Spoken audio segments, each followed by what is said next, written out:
ಎಲ್ಲ ರೈತ ಬಾಂಧವರಿಗೂ ನಮಸ್ಕಾರ. ಮೆಣಸಿನಕಾಯಿ ಬೆಳೆಯಲ್ಲಿ ಗಿಡಗಳು ಇದ್ದಕ್ಕಿದ್ದಂತೆ ಸಾಯೋದು ಒಂದು ದೊಡ್ಡ ತಲೆನೋವು, ಹೌದಲ್ವಾ? ಅದನ್ನೇ ಸೊರಗು ರೋಗ ಅಂತ ಕರೆಯೋದು. ಇದರಿಂದ ಆಗೋ ನಷ್ಟವನ್ನ ತಡೆಯೋದು ಹೇಗೆ, ರೋಗವನ್ನ ಹೇಗೆ ಗುರುತಿಸೋದು ಮತ್ತೆ ಅದನ್ನ ಹತೋಟಿಗೆ ತರೋ ಸರಳ ವಿಧಾನಗಳ ಬಗ್ಗೆ ಈ ಮಾಹಿತಿಯಲ್ಲಿ ವಿವರವಾಗಿ ತಿಳ್ಕೊಳ್ಳೋಣ. ಒಂದು ಮಾತು ನೆನಪಲ್ಲಿಟ್ಕೊಳ್ಳಿ, ಈ ಸೊರಗು ರೋಗವನ್ನ ಏನಾದ್ರೂ ಸ್ವಲ್ಪ ಕಡೆಗಣಿಸಿದ್ರೂ ಸಾಕು, ಕೆಲವೇ ದಿನಗಳಲ್ಲಿ ಇಡೀ ಹೊಲ ಖಾಲಿಯಾಗೋ ಸಾಧ್ಯತೆ ಇರುತ್ತೆ. ಅದಕ್ಕೆ ಇದನ್ನ ತುಂಬ ಗಂಭೀರವಾಗಿ ತಗೋಬೇಕು. ಅಯ್ಯೋ, ಇದರಿಂದ ನಷ್ಟ ಎಷ್ಟಾಗ್ಬೋದು ಅಂತೀರಾ? ನಾವು ಸರಿಯಾದ ಟೈಮಿಗೆ ಎಚ್ಚೆತ್ಕೊಳ್ಳದಿದ್ರೆ 30% ಇಳುವರಿ ಕೈತಪ್ಪಿ ಹೋಗುತ್ತೆ. ಅಂದ್ರೆ ನಾವು ಪಟ್ಟ ಶ್ರಮದಲ್ಲಿ ಮುಕ್ಕಾಲು ಬಾಲು ವ್ಯರ್ಥ ಆದ ಹಾಗೆ.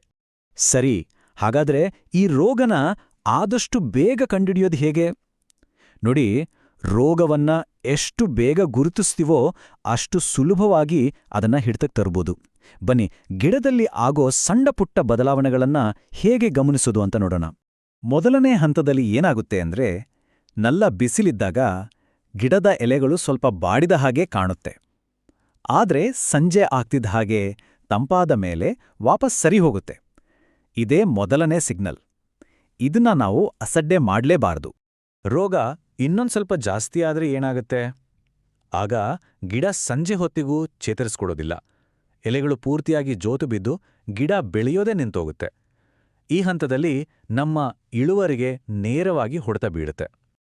ಇನ್ನು ಕೊನೆಯ ಹಂತದಲ್ಲಿ ನೋಡಕ್ಕೆ ಗಿಡ ಹಸಿರಾಗೇ ಇರುತ್ತೆ, ಆದರೆ ಇದ್ದಕ್ಕಿದ್ದ ಹಾಗೆ ಪೂರ್ತಿಯಾಗಿ ಸತ್ತೋಗುತ್ತೆ. ಆ ಗಿಡವನ್ನ ಕಿತ್ತು ಅದರ ಬೇರನ್ನೊಮ್ಮೆ ನೋಡಿ, ಅವು ಕಪ್ಪಾಗಿ ಪೂರ್ತಿ ಕೊಳತು ಹೋಗಿರೋದು ನಮಗೆ ಸ್ಪಷ್ಟವಾಗಿ ಕಾಣಿಸುತ್ತೆ. ಈಗ ರೋಗ ಬಂದಿರೋದು ಬ್ಯಾಕ್ಟೀರಿಯಾದಿಂದನಾ ಅಥವಾ ಶಿಲೀಂಧ್ರದಿಂದನಾ ಅಂತ ತಿಳ್ಕೊಳ್ಳೋಕೆ ಒಂದು ಸುಲಭವಾದ ಪರೀಕ್ಷೆ ಇದೆ. ರೋಗ ಬಂದಿರೋ ಗಿಡದ ಒಂದು ಕಾಂಡವನ್ನ ಕತ್ತರಿಸಿ ಅದನ್ನ ಒಂದು ಗ್ಲಾಸ್ ತುಂಬ ಇರೋ ಶುದ್ಧ ನೀರಲ್ಲಿ ಇಡಿ. ಆ ಕಾಂಡದಿಂದ ಬಿಳಿಯಾದ ಹಾಲಿನ ಥರ ದ್ರವ ಧಾರದ ರೀತಿ ಹೊರಗೆ ಬಂದ್ರೆ ಖಂಡಿತವಾಗಿಯೂ ಇದು ಬ್ಯಾಕ್ಟೀರಿಯಾದಿಂದ ಬಂದಿರೋ ರೋಗ ಅಂತ ನಾವು ಖಚಿತ ಮಾಡ್ಕೋಬಹುದು. ಹಾಗಾದ್ರೆ ಈ ರೋಗ ನಮ್ಮ ಹೊಲಕ್ಕೆ ಯಾಕೆ ಬರುತ್ತೆ? ಮುಖ್ಯವಾಗಿ 3 ಕಾರಣಗಳಿವೆ. ಒಂದು, ರೋಗದ ರೋಗಾಣು ಮೊದಲೇ ನಮ್ಮ ಮಣ್ಣಲ್ಲಿರಬಹುದು. ಎರಡನೇದು, ಹೊಲದಲ್ಲಿ ನೀರು ಸರಿಯಾಗಿ ಬಸದು ಹೋಗದೆ ಅಲ್ಲಲ್ಲೇ ನಿಂತ್ರೆ ಈ ರೋಗ ಬೇಗ ಹರಡುತ್ತೆ. ಇನ್ನು ಮೂರನೇದು, ಒಂದೇ ಜಾಗದಲ್ಲಿ ಪದೇ ಪದೇ ಮೆಣಸಿನಕಾಯಿ ಬೆಳೆಯೋದ್ರಿಂದಾನೂ ಮಣ್ಣಲ್ಲಿ ರೋಗಾಣುಗಳು ಜಾಸ್ತಿ ಆಗ್ತವೆ.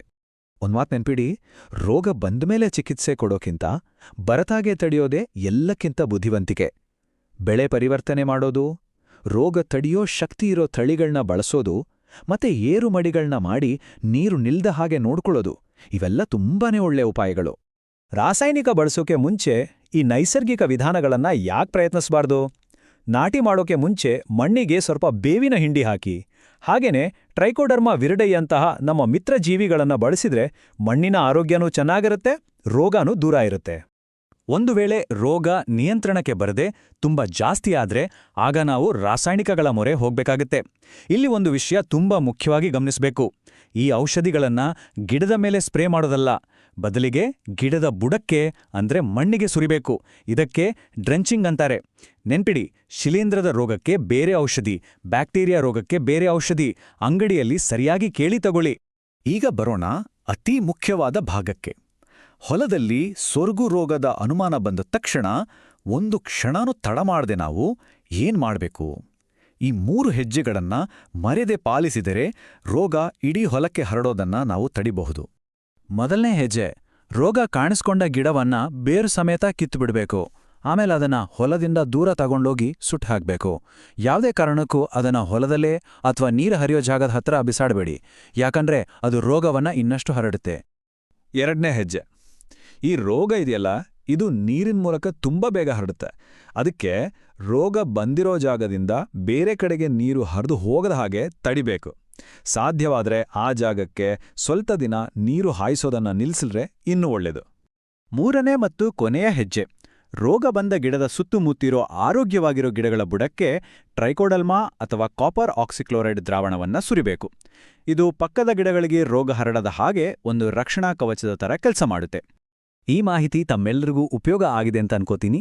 ನೋಡಿ, ಜ್ಞಾನವನ್ನ ಹಂಚ್ಕೊಂಡ್ರೆ ಅದು ಹೆಚ್ಚಾಗುತ್ತೆ. ಅದಕ್ಕೆ ಈ ಮಾಹಿತಿಯನ್ನ ನಿಮ್ಮ ಅಕ್ಕಪಕ್ಕದ ರೈತರ ಜೊತೆಗೂ ಹಂಚ್ಕೊಳ್ಳಿ.